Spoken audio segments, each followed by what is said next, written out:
আসসালামু আলাইকুম ওয়া রাহমাতুল্লাহি ওয়া বারাকাতুহু। আজকের দিবসের আলোচনা শুরু করবার আগে আপনাদের কাছে আমার একটা প্রশ্ন, আপনাদেরকে প্রশ্ন করব। দেখুন, আমরা জানি Islam is the complete code of life.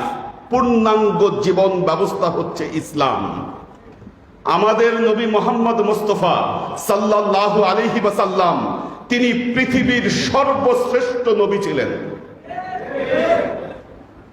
যে ইসলাম পরিপূর্ণ, যে নবী পৃথিবীর শ্রেষ্ঠ নবী, যার বিচক্ষণতা আল্লাহর আরশকে ছুঁয়েছে, এরকম একজন নবী তিনি চলে যাওয়ার আগে তার উম্মতের জন্য কোনো অভিভাবক নির্বাচন করে গেলেন না, কোনো অভিভাবকের কথা বলে গেলেন না, তিনি উম্মতকে এতিম অবস্থায় ছেড়ে গেলেন।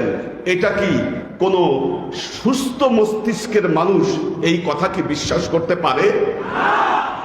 হ্যাঁ, তারাই পারে, তারাই বলতে পারে যারা বলতে চায় আমাদের নবী নাকি নিরক্ষর ছিলেন। নাউজুবিল্লাহ। নবী সম্পর্কে যারা এইরকম ধারণা করে তারাই বলতে পারে আমার নবী আমাদের জন্য কোনো অভিভাবক নির্বাচন না করেই দুনিয়া থেকে চলে গেছেন। আমার নবী শ্রেষ্ঠ নবী, পৃথিবী থেকে বিদায়ের আগে তিনি আমাদের জন্য পরবর্তী অভিভাবক কে হবেন এটাকে সুনির্দিষ্টভাবে নির্বাচিত করে আমাদের নবী এই পৃথিবী থেকে বিদায় নিয়েছেন। এত বড় জলজ্যান্ত ইতিহাসকে আজকে আমরা অস্বীকার করবার চেষ্টা করছি, আমরা আজকে এটাকে কবর দেওয়ার চেষ্টা করছি। মনে রাখবেন, এটা আল্লাহর নবীর আমানত, উম্মতের প্রতি নবীর শেষ নির্দেশ। যারা এই নির্দেশকে কবর দেওয়ার চেষ্টা করবেন, অস্বীকার করার চেষ্টা করবেন, কাল কিয়ামতের ময়দানে নবীর কাছে তাকে জবাবদিহি করতে হবে। আওলাদে মাইজ ভান্ডারী যারা এখানে আছেন সবাইকে সাধুবাদ জানাচ্ছি। ওনারা প্রমাণ করেছেন ওনারা আহলে বেইতের পক্ষে আছেন, ওনারা ওনাদের হৃদয়ে আহলে বেইতের মহব্বতকে ধারণ করেন। আর এই মহব্বত ছাড়া যেমনি ভাবে নিজে ইমানদার হওয়া যায় না, উম্মতকেও পথ দেখানো কোনোভাবেই আহলে বেইতের প্রতি মহব্বত ছাড়া সম্ভব নয়। আল্লাহর নবী তার পরবর্তীতে কে দায়িত্ব পালন করবেন এই ঘোষণা দিয়েছিলেন 18ই জিলহজের গাদিরে খুমের ময়দানে। গাদিরে খুম, গাদিরে খুম জায়গাটা কোথায়? মক্কা থেকে মদিনার মধ্যবর্তী একটি জায়গা, যেই জায়গায় আমি নিজে গিয়েছি। একটা জিনিস মনে রাখবেন, অনেক ইতিহাস হয়তো কিতাবে আছে, সেই ইতিহাসের ঐতিহাসিক কোনো প্রমাণ নাই। গাদিরে খুমের ইতিহাস এমন একটি ইতিহাস যার ঐতিহাসিক প্রমাণ এখনো পৃথিবীতে বিদ্যমান। সেই জায়গায় মসজিদ বানানো আছে, ওই মসজিদে গিয়ে আমি নামাজও আদায় করেছি। ধ্বংসাবশেষ ওই মসজিদের, ওখানে কাউকে যেতে দেওয়া হয় না। পুরো জায়গাটা স্টিলের বেড়া দিয়ে কর্ডন করা আছে।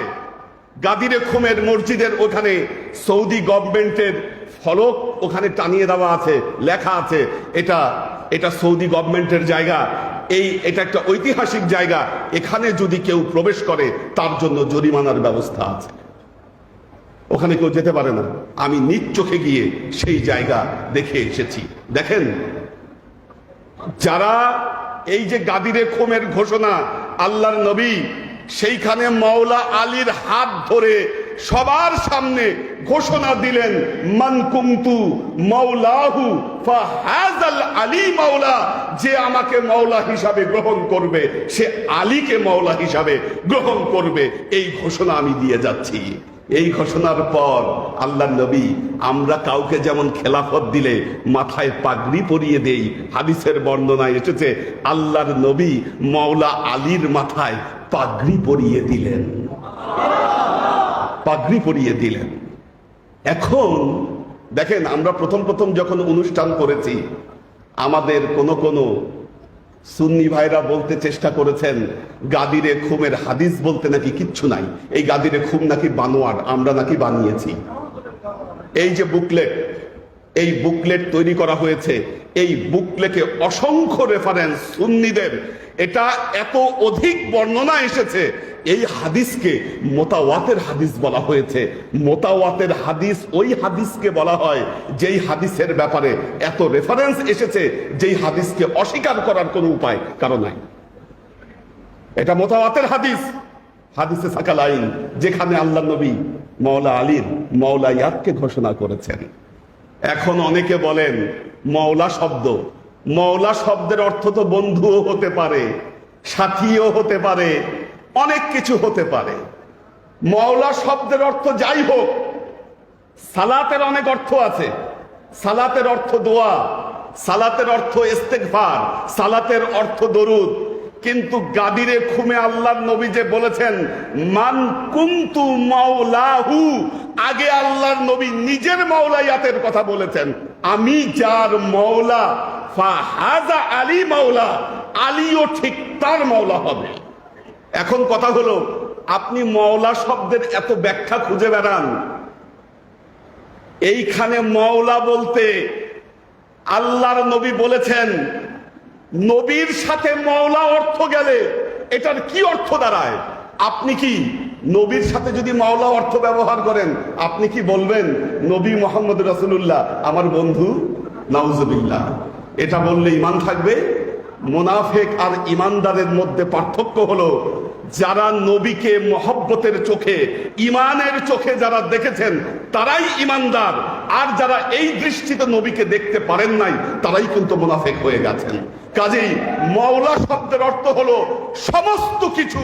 অভিভাবক, তোমরা আমাকে যেইভাবে মাওলা হিসাবে মেনেছো, তোমরা মনে রেখো আমি আলীকে ঠিক সেইভাবে মাওলা হিসাবে মানার নির্দেশনা আজকের ময়দানে আমি দিয়ে গেলাম। দেখেন, মাওলা আলীর মাওলায়াতকে অস্বীকার করবেন? কিভাবে করবেন? কিভাবে করবেন? আল্লাহর নবী 18ই জিলহজ মাওলা আলীর মাওলায়াতের ঘোষণা দিয়েছিলেন। আমি এখন যে হাদিস বলবো, এখানে যারা মুহাদ্দিসিন কেরাম আছেন, এখানে যারা মুহাদ্দিসিন কেরাম আছেন, তারা খেয়াল করে শুনেন। হাদিসে কেরতস, যেই হাদিস সহিহ বুখারীতে 9 বার এসেছে, এই হাদিসকে অস্বীকার করতে পারবেন? আল্লাহর নবী তার মাওলায়াতের ঘোষণা লিখে দিতে চেয়েছিলেন। আল্লাহর নবী তার মাওলায়াতের ঘোষণাকে কাগজে লিখে দিতে চেয়েছিলেন। নবী ইন্তেকাল করলেন সোমবারে, বৃহস্পতিবার রাতে আল্লাহর নবী সবাইকে তার ঘরে ডাকলেন এবং বললেন, তোমরা আমার কাছে কাগজ কলম নিয়ে আসো, আমি তোমাদেরকে এমন কিছু লিখে দিব, তোমরা যদি সেইটাকে মেনে চলো, কাল কিয়ামত পর্যন্ত তোমরা পথভ্রষ্ট হবে না। পথভ্রষ্ট হবে না, আল্লাহর নবী নির্দেশ দিয়েছেন। সহিহ বুখারীতে এই হাদিস 9 বার এসেছে। যদি কারো যদি বুকের পাটা থাকে, বলেন আমি আহসানুল হাদি এটা মিথ্যা কথা বলছি, বলেন, পারলে চ্যালেঞ্জ করেন আমাকে। মুহাদ্দিসিন কেরাম আছেন, আমার বক্তব্যগুলো রেকর্ড হচ্ছে, আমি জানি আমার বক্তব্যগুলো রেকর্ড হচ্ছে। এই হাদিস সহিহ বুখারীতে আসছে 9 বার, সুন্নিদের সমস্ত কিতাবে এসেছে। আল্লাহর নবী বলেছিলেন, কাগজ কলম নিয়ে আসো, আমি লিখে দিব তোমাদের জন্য এমন নির্দেশনা, যেটা মেনে চললে কাল কিয়ামত পর্যন্ত তোমরা পথ হারাবে না। কই এই সত্য কথাগুলো তো কেউ বলেন না। কি দুঃখের বিষয়, আল্লাহর নবীর সামনে ওই দিন কাগজ কলম আনা হয়নি, হয় নাই কাগজ কলম আনা। যদি আনা হতো, আল্লাহর নবী গাদিরে খুমের এই ভাষণকে লিখিত আকারে তার উম্মতের কাছে দিয়ে যেতেন, দিয়ে যেতেন তিনি। হক কথা বলেন না। হক কথা কেন বলেন না? আজকে বলেন গাদিরে খুব নাকি শিয়াদের প্রোগ্রাম, গাদিরে খুব নাকি শিয়াদের অনুষ্ঠান। এইখানে আমি যে হাদিসগুলো উল্লেখ করেছি, আপনারাই বলেন, ইমাম মুসলিম কি শিয়া ছিলেন? ইমাম নাসাই কি শিয়া ছিলেন? ইমাম আবু দাউদ কি শিয়া ছিলেন? ওনারা যদি হাদিস আনতে পারেন, আপনি কিভাবে কোন মুখে বলেন যে গাদিরে খুন এটা শিয়াদের অনুষ্ঠান? একটা জিনিস মনে রাখবেন, একটা জিনিস মনে রাখবেন, গাদিরে খুমের অনুষ্ঠান পালন করলে শিয়া এলজাম দেওয়া হয়, ঠিক কিনা? অন্ধকার ছাড়া যেমন আলোর কোনো মূল্য নাই, অন্ধকার ছাড়া আলোর মূল্য বোঝা যায় না, ঠিক তেমনি শিয়া এলজাম ছাড়া প্রকৃত আহলে সুন্নাহ হওয়া যায় না, যায় না। কেন? আমাদের আহলে সুন্নাত অল জামাতের সমস্ত ইমামদেরকে শিয়া এলজাম দেওয়া হয়েছিল। কি? ইমাম আবু হানিফাকে শিয়া এলজাম দেওয়া হয়েছিল, ইমাম মালিককে শিয়া এলজাম দেওয়া হয়েছিল, ইমাম শাফিঈ তো শিয়া বলা হয়েছিল। শুধু শিয়া না, ইমাম শাফিঈ হলো নাসিবি শিয়া, এবং ইমাম শাফিঈ বলেছিলেন আমি যদি আহলে বেইতের প্রশংসা করার কারণে নাসিবি শিয়া হই, এই শিয়া হতে আমার কোনো দ্বিধাদ্বন্দ্ব নাই। কাজেই আমাদের আহলে সুন্নার যারা আছেন সমস্ত ইমামরা যদি শিয়া এলজাম নিতে পারেন আর তারা যদি সুন্নি হতে পারেন, আমাদের ভয় কিসের? আপনি কিসে ভয় পাচ্ছেন? কাকে ভয় পাচ্ছেন? এই শিয়া এলজাম আপনার মর্যাদা, আপনার রৌনক সবকিছুকে বৃদ্ধি করে দিবে ইনশাআল্লাহ। এবং আমি বলবো, যারা আসলে এই শিয়া শিয়া বলে চিল্লাচ্ছেন, এদের শিক্ষায় সমস্যা আছে, এদের শিক্ষায় সমস্যা আছে, এদের ওস্তাদের শিক্ষায় সমস্যা আছে। তার কারণ হলো, কাকে শিয়া বলা যায়, কাকে সুন্নি বলা যায়, এই সামান্য জ্ঞানটুকু এদের নাই। এই জ্ঞান যদি থাকতো, মাঠে ময়দানে তারা শিয়া শিয়া বলে চিল্লাইতো না যে যারা গাদিরে খুমের অনুষ্ঠান করতেছে তারা শিয়া। অথবা তারা মনে করে কাফের ফতোয়া দিলেই তো কাফের হয়ে যায়, ওয়াজ করার সময় কাউকে জান্নাতে পাঠিয়ে দেওয়া যায়, জাহান্নামে পাঠিয়ে দেওয়া যায়, ঠিক তেমনি ওই মুখের কথা দিয়ে মনে হয় কাউকে শিয়া বানায় দেওয়া যায়। আমাদের একজন প্রখ্যাত আলেম দেখেছি ফেসবুকে স্ট্যাটাস দিয়েছেন, বলেছেন হ্যাঁ হাদিসগুলো আমরা অনেকদিন দেখেছি, এই হাদিস যে আমরা পড়িনি তা না, কিন্তু আমাদের আকীদার কিতাবে এই বিষয়ে কিছু বলা নাই, আমাদের আকাবেররা এগুলো পালন করেন নাই, সেই জন্য আমরা এগুলো পালন করব না। জাহালত কোথায় পৌঁছেছে! কোরআনের চেয়ে যদি হাদিস বড় হয়, হাদিসের চেয়ে যদি আকীদার কিতাব বড় হয়, আমাদের পূর্ববর্তী ইমামদের চেয়ে যদি আকাবেরদের কথা বড় হয়, আপনার শিক্ষায় সমস্যা আছে। বাঁশের চেয়ে কঞ্চি বড় হলে যে অবস্থা হয়, আপনার আজকে সেই অবস্থা। এই জন্য আপনি গাদিরে খুমের মর্যাদাকে বুঝতে পারছেন না। আমি আমার প্রকাশ্য আল্লাহর নবীর মোতাওয়াতের হাদিস, এই হাদিসকে নাকি আকীদার কিতাব দ্বারা পর্যালোচনা না করলে এই হাদিসকে বোঝা যাবে না। নাউজুবিল্লাহ। দেখেন, আজকে 18ই জিলহজ নিয়ে আরেকটি সমস্যা, যেটা অনেকেই বলেছেন যে 18ই জিলহজ বলে থাকেন যে হযরত ওসমান জুন নুরাইনের শাহাদত দিবস। কিছু জিনিস মনে রাখবেন, কয়েকটা দিবস নিয়ে, দিবসের তারিখ নিয়ে মুসলমানদের মধ্যে অনেক জোচ্চুরি হয়েছে। কেন হয়েছে বলি, যেমন ঈদে মিলাদুন নবী। ঈদে মিলাদুন নবী আমরা কি বলি? আল্লাহর নবীর ওফাত দিবস কবে? কবে ওফাত দিবস? কি বলি? 12ই রবিউল আউয়াল। এবং যারা ঈদে মিলাদুন নবী পালন করতে চান না, তারা বলেন আল্লাহর নবী জন্মগ্রহণও করছেন 12ই রবিউল আউয়াল, ওনার ওফাত দিবসও 12ই রবিউল আউয়াল, তাহলে আমরা আনন্দ করব না আমরা আসলে ওই দিন শোক পালন করব? দেখেন, আল্লাহর নবীর ওফাত দিবস 12ই রবিউল আউয়াল নয়। কেন? আকল দিয়ে চিন্তা করতে হবে আমাকে। কি চিন্তা সেটা? আমরা আখেরে চাহার সাম্বা পালন করি, আখেরে চাহার সাম্বা, তার মানে সফর মাসের শেষ বুধবার, ওই বুধবারের পর সফর মাসে আর কোনো বুধবার আসে নাই। তো বুধবারের পার হলো বৃহস্পতিবার, তারপর হলো শুক্রবার, শনিবার, রবিবার, সোমবারে আল্লাহর নবী ইন্তেকাল করেছেন, ঠিক কিনা? কারণ আল্লাহর নবীর জীবনে আর কোনো বুধবার আসে নাই। তাহলে যদি সফর মাসের শেষ বুধবার আখেরে চাহার সাম্বা হয়, আপনি বলেন কিভাবে আল্লাহর নবী 12ই রবিউল আউয়াল ইন্তেকাল করেন? আল্লাহর নবী 12ই রবিউল আউয়াল ইন্তেকাল করেন নাই এই ঈদে মিলাদুন নবীকে নষ্ট করার জন্য 12ই রবিউল আউয়াল আল্লাহর নবীর ওফাত দিবস বানানো হয়েছে। ঠিক তেমনি আমি ঐতিহাসিক প্রমাণ দিব, হযরত ওসমান জুন্নুরাইন 18ই জিলহজ ইন্তেকাল করেন নাই, তিনি ইন্তেকাল করেছেন 12ই জিলহজ। প্রমাণ আমি প্রমাণ দিচ্ছি, শুনেন। ঐতিহাসিক প্রমাণ দিতে গেলে আমাদের স্যার আছেন, এখানে প্রফেসর আছেন, যেন তেন বই দিয়ে আপনি কোনো একটা রেফারেন্স দিতে পারবেন না। ওই বইটা কত খ্রিস্টাব্দে লেখা, বই কে লিখেছেন এটা নির্ভর করবে। আপনি ওই ইন্টারনেটের মধ্যে ছেড়ে দিলেন একটা লিখে, আপনি একটা কিতাব লিখছেন, আপনি হয়তো কত 1900 খ্রিস্টাব্দে একটা কিতাব লিখেছেন, আপনি সেই কিতাবে লিখেছেন যে হযরত ওসমানের শাহাদত দিবস 18ই জিলহজ, তাহলেই হবে না, আপনাকে ঐতিহাসিক প্রমাণ আনতে হবে। হযরত ওসমান জুন্নুরাইনের ওফাত দিবস উপলক্ষে যে ঐতিহাসিক প্রমাণ আমাদের আছে, বসরার তাবেঈ, ওনার নাম আবু ওসমান আন-নাহদি, উনি 95 হিজরিতে একটি বই লিখেছিলেন হযরত ওসমানের শাহাদত দিবস উপলক্ষে, এবং তিনি 100 হিজরিতে ইন্তেকাল করেন। তিনি ওই বইয়ে স্পষ্টভাবে লিখেছেন, ইন্না ওসমানা কুতিলা আওসাতিন মিন আইয়ামিত তাশরিক, হযরত ওসমান আইয়ামে তাশরিকের মধ্যবর্তী সময়ে তিনি ওফাত বরণ করেছেন।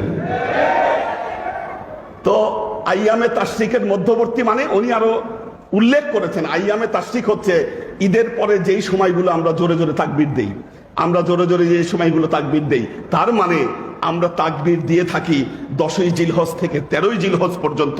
উনি উল্লেখ করেছেন ওসমান রাদিয়াল্লাহু তাআলা আনহুর ওফাত দিবস হলো আমাদের 12ই জিলহজ, ইয়ানি ইসনা আশারা জিলহজ্জা। হযরত ওসমান 12ই জিলহজ ইন্তেকাল করেছেন, তো ওনার ওফাত দিবস হচ্ছে 12ই জিলহজ। দেখেন, কেউ কেউ বলতেছেন গাদিরে খুম পালন করলে নাকি 3 খলিফাকে অস্বীকার করা হবে।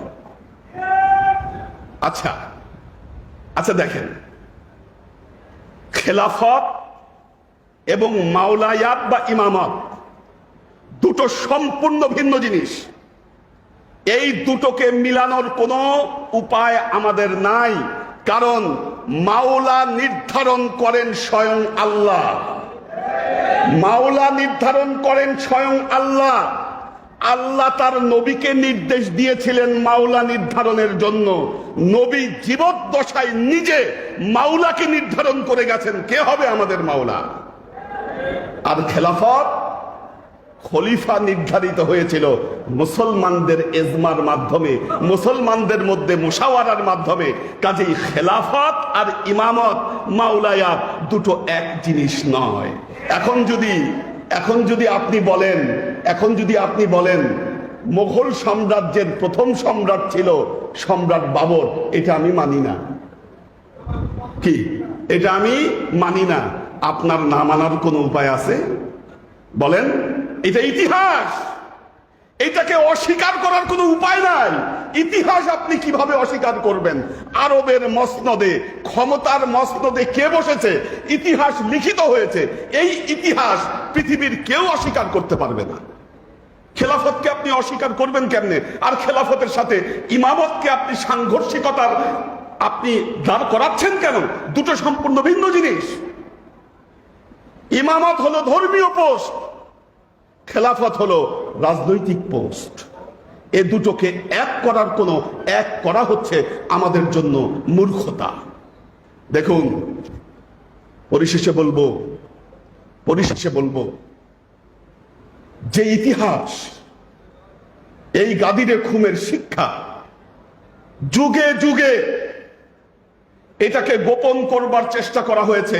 কোরআন হাদিসে এত নিদর্শন থাকা সত্ত্বেও, দেখেন আপনারা সূরা মাআরিজ পড়েছেন, সূরা মাআরিজ, সাআলা সাইলুম বিআযাবি ওয়াকি, সাআলা সাইলুম বিআযাবি ওয়াকি।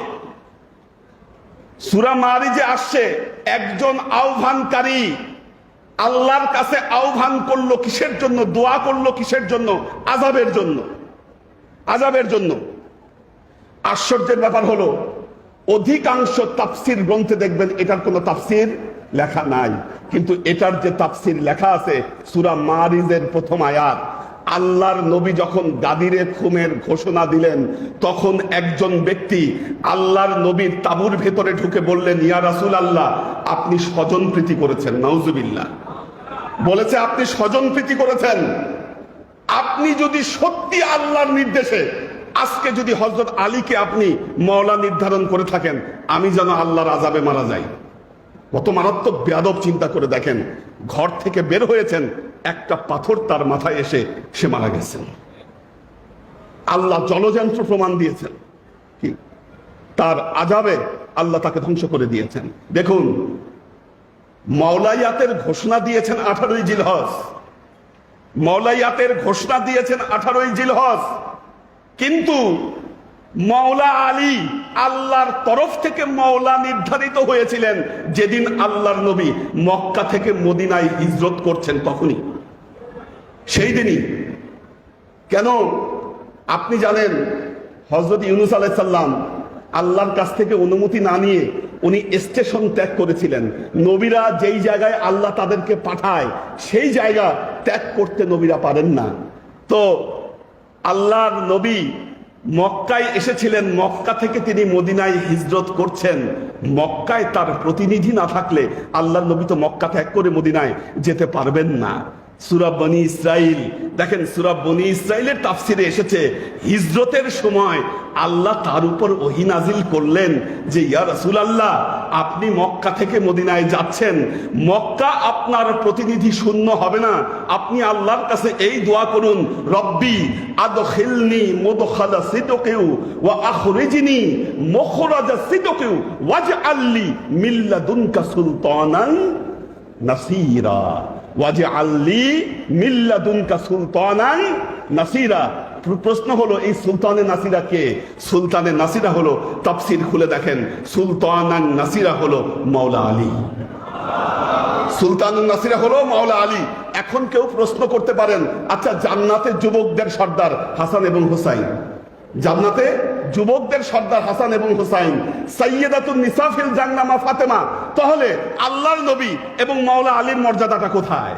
এটাও সূরা বনী ইসরাইলে আল্লাহ ক্লিয়ার করেছেন। আল্লাহর নবীকে দেওয়া হবে মাকামাম মাহমুদা, আমিনাল লাইলি ফাতাহাজ্জাদ বিহি নাফিলাতাল লাক আসা আইয়াবআসাকা রাব্বুকা মাকামাম মাহমুদা। কাল কিয়ামতের ময়দানে আল্লাহর নবীর মাকাম থাকবে মাকামে মাহমুদা, মাওলা আলীর মাকাম থাকবে সুলতানান নাসিরা, আর হাসান এবং হুসাইন ওনারা থাকবেন জান্নাতে যুবকদের সর্দার, আর মা ফাতেমা হচ্ছেন খাতুনে জান্নাত, জান্নাতের নারীদের সর্দার। দেখেন, পরিশেষে বলবো কাদা ছুরাছুরি বন্ধ করুন, হৃদয়কে উন্মুক্ত করুন, হৃদয়কে উন্মুক্ত করুন।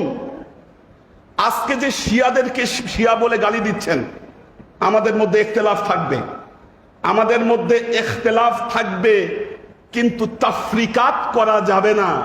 ইত্তেহাদ দরকার আমাদের মধ্যে, আল ইত্তেহাদু মা আল ইখতিলাফ। কারণ আমি বলবো, আজকে আপনি ফতোয়া দিচ্ছেন শিয়ারা কাফের, আজকে যখন ফিলিস্তিনে মুসলমানদের উপর, যখন সুন্নিদের উপর যখন আঘাত আসতেছে, এই আঘাতের প্রতিবাদ করছে কারা? পৃথিবীতে কারা করছে? একমাত্র ইরান করছে এর প্রতিবাদ। হুতি করছে, হিজবুল্লাহ করছে। কই? এরা তো কেউ সুন্নি না। কিন্তু সুন্নিদের উপর যখন আঘাত আসছে, পৃথিবীর সব সুন্নি মুখ চুপ করে বসে আছে, প্রতিবাদ তো করছে একমাত্র শিয়ারা। এই শিয়া সুন্নি দ্বন্দ্ব আমাদের মধ্যে দিন দিন জাগিয়ে তুলছে। ইহুদি এবং খ্রিস্টানরা তারা তাদের কিছু দালাল নিয়োগ করে আমাদের মধ্যে দিন দিন এই বিভেদের দেয়াল তারা বাড়িয়ে তুলছে। কিন্তু এই বিভেদ আমাদের মধ্যে কিন্তু এক সময় ছিল না। আর এটা হচ্ছে, মনে রাখবেন, এই শতাব্দীতে মুসলমানদেরকে দুর্বল করা ইহুদি খ্রিস্টানদের সবচাইতে বড় সফলতা হলো তারা মুসলমানদেরকে বিভিন্ন ফেরকায় তারা ভাগ করে দিয়েছে। আল্লাহ বলেছেন ওয়াতাসিমু বিহাবলিল্লাহি জামিয়া ওয়ালা তাফাররাকু, তোমরা আল্লাহর রজ্জুকে শক্তভাবে ধারণ করো, তোমরা নিজেদের মধ্যে ফেরকাবন্দি করিও না। কিন্তু আজকের দিনে আমরা ফেরকাবন্দি করছি, এই ফেরকাবন্দিকে আমরা উৎসে দিচ্ছি। আমরা কাউকে শিয়া বানাচ্ছি, কাউকে সুন্নি বানাচ্ছি, কাউকে কাফের বানাচ্ছি, কাউকে মুসলমান বানাচ্ছি, কাউকে জান্নাতে পাঠিয়ে দিচ্ছি, কাউকে জাহান্নামে পাঠিয়ে দিচ্ছি। আর আমরা বিরাট মৌলানা সেজে মানুষের সামনে আমরা ভাব ধরছি। এগুলো বাদ দেন, এগুলো বাদ দেন। কারণ একটা জিনিস মনে রাখবেন, কাউকে শিয়া বললেই সে শিয়া হয়ে যায় না, কাউকে কেউ নিজেকে সুন্নি দাবি করলেই সেই সুন্নি হয়ে যায় না। আর এরা সবাই, আমরা সবাই ইসলামের বিভিন্ন শাখা, যদি আমরা একত্রিত না হতে পারি, এই জামানায় আমরা ইহুদি খ্রিস্টানদেরকে জবাব দিতে পারবো না। আজকে 18ই জিলহজ আমাদেরকে মনে করিয়ে দেয় এই সত্য। আজকে যদি 18ই জিলহজের শিক্ষাকে গ্রহণ করতাম, আজকে মুসলমানদের মধ্যে এত দল উপদল তৈরি হতো না। 18ই জিলহজের শিক্ষাকে গ্রহণ করলে আজকে আমাদের খলিফাদের মধ্যে কেউ শাহাদত বরণ করতো না। আজকে যদি আমরা 18ই জিলহজের শিক্ষাকে গ্রহণ করতাম, ইহুদি খ্রিস্টানরা নির্বিচারে মুসলমানদের উপরে হামলা চালাতে পারতো না। সবকিছু হচ্ছে আমরা এই গাদিরে খুবের শিক্ষাকে আমরা ভুলে গিয়েছি বলে। কাজেই এই শিক্ষাকে বছর বছর এইটাকে জাগিয়ে তোলা আমাদের ইমানি দায়িত্ব। মনে রাখবেন, এটা রাসূলের ওসিয়ত, এটা রাসূলের ওসিয়ত, যা কোরআন এবং হাদিস দ্বারা সন্দেহাতীত ভাবে প্রমাণিত। কেউ যদি কোরআনের উপর সন্দেহ পোষণ করেন, নিঃসন্দেহে সে কাফের। কেউ যদি আল্লাহর নবীর সহি সচ্চা হাদিসের উপর যদি সন্দেহ পোষণ করেন, তিনি কাফের। কাজেই যারা কাদা ছোড়াছুরি করছেন তাদেরকে বলবো, কাদা ছোড়াছুরি বন্ধ করুন, কাদা ছোড়াছুরি বন্ধ করুন। এক টেবিলে বসুন, মাথা ঠান্ডা করে চিন্তা করুন, কিতাব খুলুন, দেখুন কি আছে, সত্যকে জানবার চেষ্টা করুন, সত্য আপনার কাছে উদ্ভাসিত হবে। আল্লাহ আমাদের সবাইকে তৌফিক দান করুন। আসসালামু আলাইকুম ওয়া রাহমাতুল্লাহি ওয়া বারাকাতুহু।